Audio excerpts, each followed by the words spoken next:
You know where we at? Coldest nigga in the rack, 13 degrees, and you fucking with Rock. Don't get caught slipping in the turning lane. It's the evil empire riding dirty. Coming straight out of Southside Chicago, Jalen Hughes, aka 13 Degrees, is Chicago's hottest up-and-coming rapper. Born and raised in Chicago, he spent his whole life there. He played basketball all throughout high school and for Moraine Valley in college. Basketball was something that he actually took very seriously, having hoop dreams that he actively pursued. He has many different highlight videos on the internet from his time playing basketball in high school. He's even got highlights on courtside films, and he was actually nice.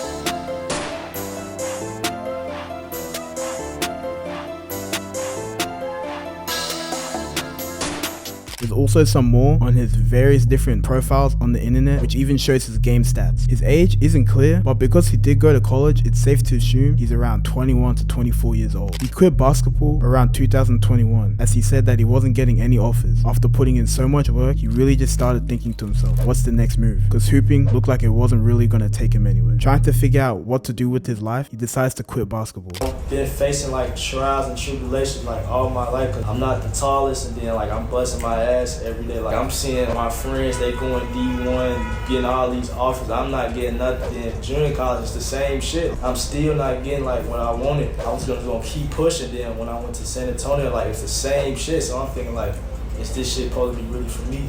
I'm in the bed thinking like, what I'm gonna do. At first, he dove into the fashion, but one day, while on the phone with the girl from Atlanta, they got on the topic of rappers and they both asked the question. Who in the Chicago underground is really buzzing? That's not on no street stuff. So we looking at the Luckies. He already, blowing up the Juice WRLD, rest in peace. Like nobody's in that like lane that was buzzing. So I'm like, ding ding, like I can really feel that void that Chicago's missing in the Chicago underground. That's not on no street shit. That was like the game plan on why I started music. I feel like that's a lane I could take over. And that was his motivation to start rapping. 13 had been loving music since a kid. His OGs had been playing artists such as R&B, hip-hop, underground shit. Before Jeezy blew up, before Wayne blew up, like some real like shit like that. I always listen to that shit. So he had always been in the underground rap scene since he was a kid. The backstory to how he got his rap name gets explained in an interview with Underground Raps, saying, I used to play basketball like then all my life. So like 13 been my number since I don't know how to win. So when I started making music, I just wanted to keep the 13 alive. So I just added the degrees because like we in Chicago, it's always cold. And I don't know cocky shit, but I feel like I'm cold at what I do. That's pretty creative, I won't lie. While on his come up, he worked a job at a warehouse or multiple different warehouses. He had a lot of influences coming up, but to list a few, there was MIA or Mia, T-Pain, Lucky, Cardi, ASAP Rocky, The Dream, and Ye. In the interview, he said that Juice WRLD went to a school 5 minutes away from him, and they had a lot of mutual friends. Juice's passing and legacy that he left behind was another motivation for 13 and gave him the hope that he could make it as well. Before he actually started making music, he never really saw himself as an actual artist and doubted himself. Mind you, he had never made music or produced nothing before 2021 or 2022 when he actually started making music. Before getting into his music, his recording process has to be talked about. 13's recording process in his early days of music was not your standard way that a lot of rappers get their start now. With the internet, you can go viral straight from your bedroom. 13's recording setup was bootleg as hell starting out. In an interview in 2022, 13 explains his setup saying, Then I go to my grandma's house and I park in front of her house and I really do it off some Beats by like headphones like this, and they broke too, but they kind of broke like this pieces. They broke.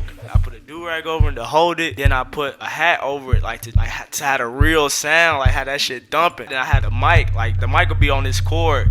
And I literally just go in. I literally go in like that. Hey, if there's a will, there's a way right there, I don't know what is. He was making that shit work. He says that it can take him anywhere from 20 minutes to a week to finish a song if he's on his perfectionist shit. Really just focusing a lot of time into the hook. With the emotions being what gets 13 in the mode, in multiple of his interviews, he says that he looks at different Twitter pages or what blogs be saying about him to get an emotion out of him to make his best work, or really just anything that's going on in his life to trigger an emotion to pour on the beat. It's just I have to feel an emotion, like I have to either be like into it my girl just to get that raw emotion, or I'm ready to beat somebody ass. I just need a raw emotion to record. If I don't have none of them emotions, I can't record to the best of my ability. He does write his songs, but obviously he probably freestyle some of it too. He says he doesn't do the lean or smoking or have a bunch of his homies in the studio. He normally just likes to record alone, not letting too many people see how he records. In his recent interview with King Mill the 8 God, he states that all of his music till this day is recorded off of his iPhone. All of his projects and all all of his singles. Crazy thing is, I never went to the studio. Every song that I made, it's made on my phone. So like BandLab or? BandLab. All in this phone right here. Every album you done heard, every song you done heard, it came off this phone. Exactly. If that's true, that's wild. It might be a little bit capped because in these 2 recent videos where he's previewing a snippet, he's clearly in the studio, but maybe just of recent he just started going to the studio. Either way, for him to make these songs and mixtapes off a phone is crazy. A motivation for any artist out there. You already got what you need. All you need now is to stop being lazy. He really started rapping around 2021, but looking on his SoundCloud profile, he obviously deleted his very first songs, leading to the songs that we currently have available from 2022. His first 2 songs available on his SoundCloud are titled Blue Chips and Time. Benjamins, I be rocking that veterans.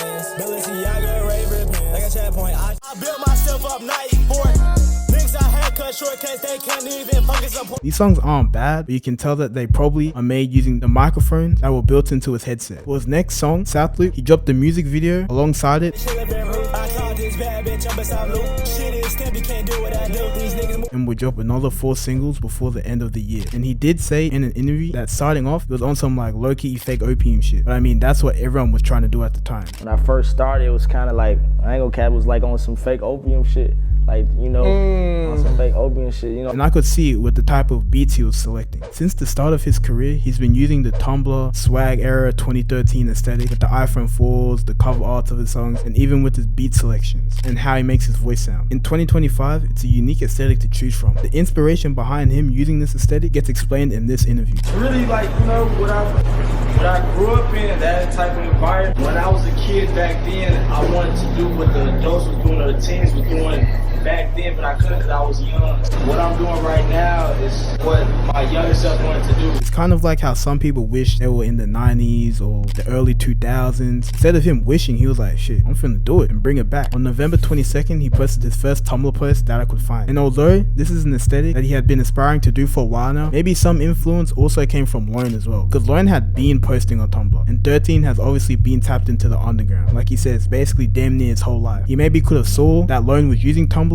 combined with him already wanting to use Tumblr. That could have been more of a push for him to start using Tumblr. On the topic of Lone, surprisingly, it actually met Ken and Lone during this year, and even has a photo with them. So these are just signs really early on that he was probably going down the right path. Starting off the year, he releases 2 singles being Soul Search and Ego Killer. My little collar, my drip be looking like that junkie that be up in Harlem. Yeah, never wanted my name on that big board. Never wanted my name in the little. 2 slower songs where he was really just pouring a lot of his emotions onto the beat, if you really listen. On February 6th, he'll do an interview with Vision Vocal where he mentions he was in or associated with the group called Blood Pack, with artists such as Vamp League and Zodiac, who sadly passed away due to an overdose. There isn't too much about the group, so I'm assuming he kind of just learned from them and put whatever he learned from them into his own stuff. Before releasing his first project, he dropped 4 more singles titled Mirror,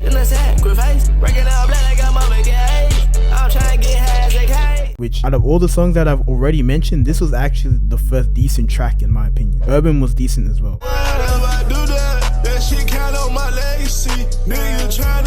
First Link was a nice track too.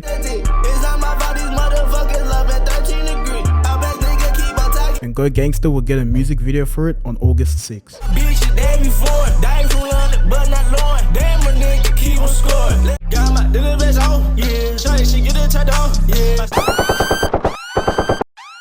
On August 11th, he had released to Apple Music his first mixtape titled Urban Junkie. On SoundCloud, it says released in 2013, as well as all of his other projects that we'll get into later, all saying they were released from like 2013 to 2015, but they obviously weren't. He just somehow made them say that to fit the aesthetic. In the cover, he pays homage to A$AP Rocky's 2011 tape, Long Live A$AP. An 11-song tape, the intro was a good start. Get a junkie, the out-of-state bitches, see I got you, call me Derek, And for him, at this point, when he released this, to only have been rapping for around about 1.5 to 2 years, having no prior experience with music, his flows be wavy. I don't know if it's his accent, but when he starts to get into his flow, it's got a little bounce to it. Swag Era being another standout track with him using, I'm pretty sure, a jerk beat. On my swag, it was shit, yeah, 2013, yeah, swag, it was shit, and I hop in the bing. And Price of Fame with him sampling Closer by the Chainsmokers. That was a sample I was not expecting at all. In the backseat of your Rover that I know you can't afford. See me go, she got the motion as I ain't surprised. How the fuck I got this cool? Remaining consistent, before his next tape, 13 will go on to drop 8 singles. The main standouts, in my opinion, out of these would be Autopilot,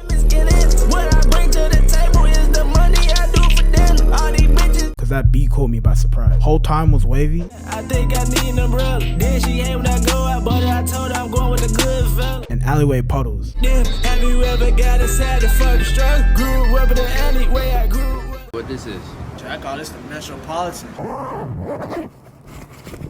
You said Metropolitan. This that shit for real. On December 1st, he would take to Tumblr and start a sort of mini rollout for his tape Metropolitan, posting this pic with the girls wearing the shirt with Metropolitan on it, and posting this screenshot from his iPhone like 4, which is crazy. On the 14th of December, Metropolitan would be released to Apple Music with the cover paying homage to Long Live ASAP by A$AP Rocky, as well as Yeezus with the gold strip on the side. It would have 2 features being Sleeping Relics on the song Northside Lost. I met you in a club, if I choose drugs up, would I be wrong? For me, cause I belong. And Zucchini on the song Chilanta. Yeah, I'm giving I ain't low. Yeah, I'm hot, but ain't low. Mercedes cool, get my race on. The tape is pretty consistent, but there were 3 main standout tracks to me, with one being on her Heezy. Put out the ring on when they grab some damn Versace. I feel like this nigga today, I had it. Which also got a music video for it. The second being Franchise Tag. For that little melody, that melody was nice. On the D, like it's exercise. Winner, so quick, family, so proud. And Isabel Marant's It's gonna blow from I break it a high tech, keep no joints in St. Laurent. Keep this thing in my back. For this to be this early on in his career, Thirteen was making hella progress with the improvement of his sound and just making music overall. He'd release a film for the project featuring an artist that he'd release collabs with later on, being Lil Tuposh, who also uses a similar aesthetic to 13. Up until this point, he'd been consistent in not just making music, but actually releasing it as well. In 2024, he'd go even harder, dropping even more videos, singles, and 2 more tapes. On January 12th, 13 would do his first, or at least his first show that I could find, for Xavier Sobase. And for any artist, this is a sign of real progress, having people turn up just to see you perform, and to know that your music is actually reaching people. He'd release 14 more singles, with the standout ones including Up to Date, A 13 Thing featuring 1300 Saint, which was also the first release / known collaboration between the two. Girl from Wicker, Renaissance Freestyle,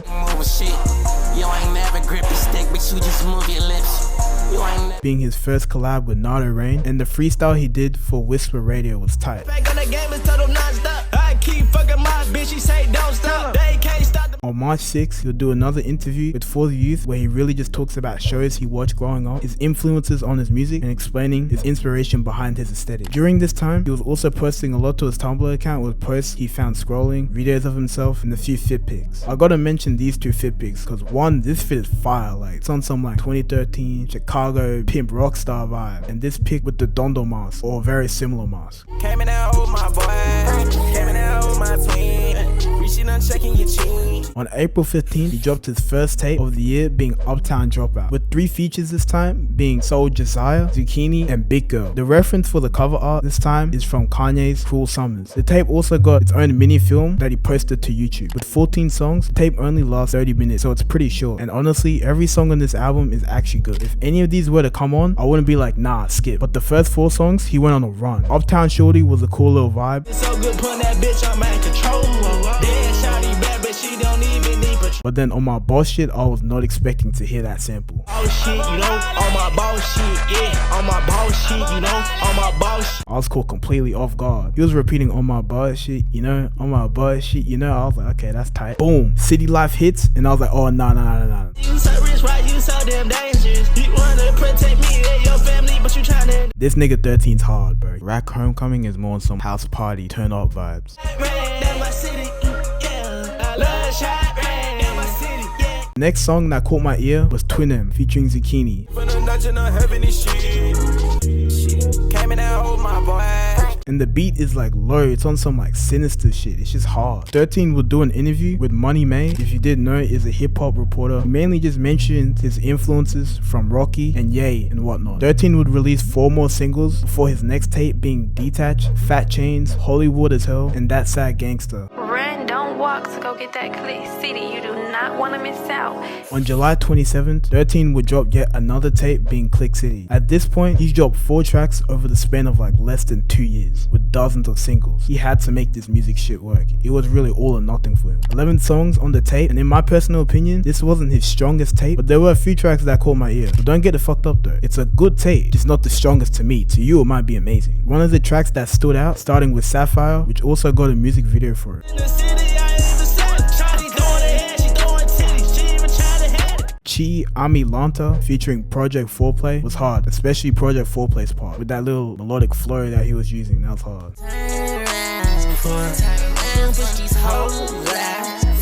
And the most popular song off the tape, and also one of his most popular songs to date, being You The Best,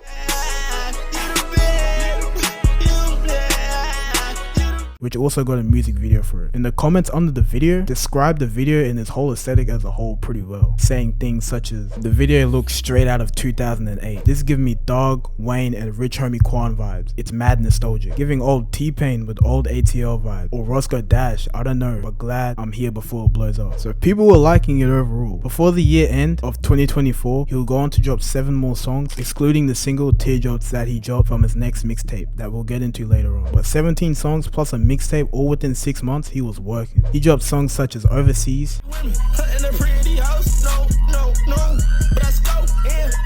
Monster, Star Power,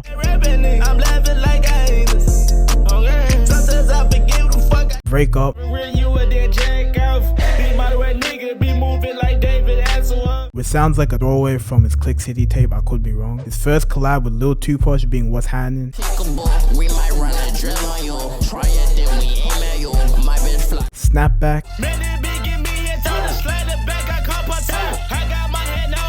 Rich Diva, which sampled Lloyd's You,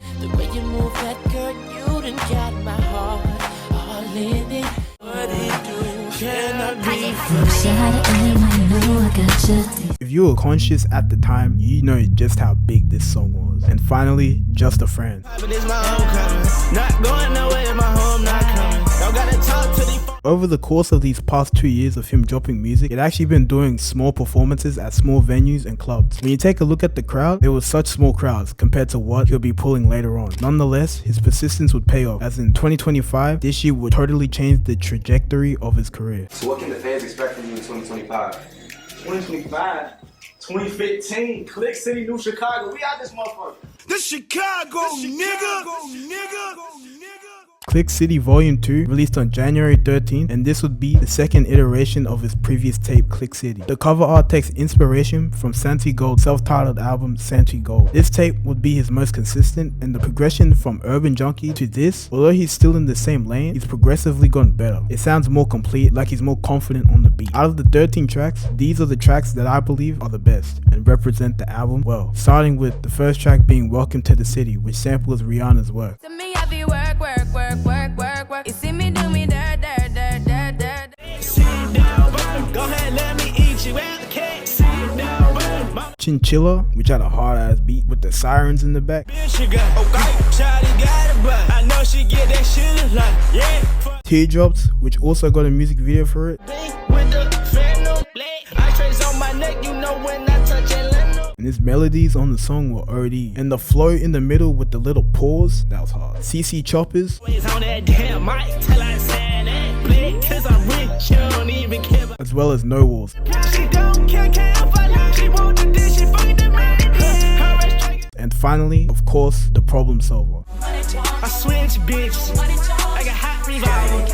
I switch. The Problem Solver would be the song that takes off from the project, and really what puts 13 in front of a larger audience, as this song would blow up on TikTok, and as of this recording, the song has over 70,000 videos posted using this sound. This song, as of right now, would have over 1 million plays on Spotify alone. And in the interview with King Mill, the 8 God, he stated that all of his music for the tape was recorded off of his phone, which is kind of crazy, just showing you, again, there ain't no excuses with this shit no more. Throughout this time, he'd been dealing with his tape being repeatedly taken down from streaming streaming platforms due to, I think, samples or copyright claims. I'm not too sure, but he still managed to get it back up. This tape and the virality that came from it would build his audience tremendously, and within the span of around 2 months, he achieved the milestone of 100k monthly listeners on Spotify, and that basically just solidifies you as an artist. He also will get his first review by Pitchfork, who rated the album a 6.9 out of 10, which for your first review by Pitchfork, considering you made this off of a fucking iPhone, this is pretty good. Obviously you would want it to be a 10, but for the sound he was going for, which was that early swag era shit, competing with everything else that's coming out today, that's highly mixed and made in like studios and whatnot, this is a W. To summarize the review, they basically just talk about his nostalgic influences with the visuals, the song choices, and the melodies being his strength and whatnot. You know, the activist would also mention 13 in an interview as part of a list of rappers who he thinks are the future.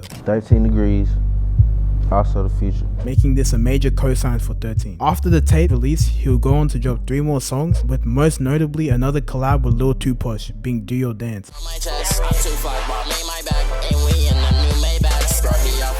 He'll post photos to social media teasing his On The Radar freestyle, and on February 14th will get posted to On The Radar. He'll also do his first runway walk in New York for I think a brand called Seasonless or Everdream, one of those two. Fashion is something he'd always been talking about since the start, and it finally manifested itself for him. On February 6th, a snippet of a song produced by Benny X will get posted, and the beat, even though it's like a 3-second snippet, was hard. Whatever this is, we need it, no cap.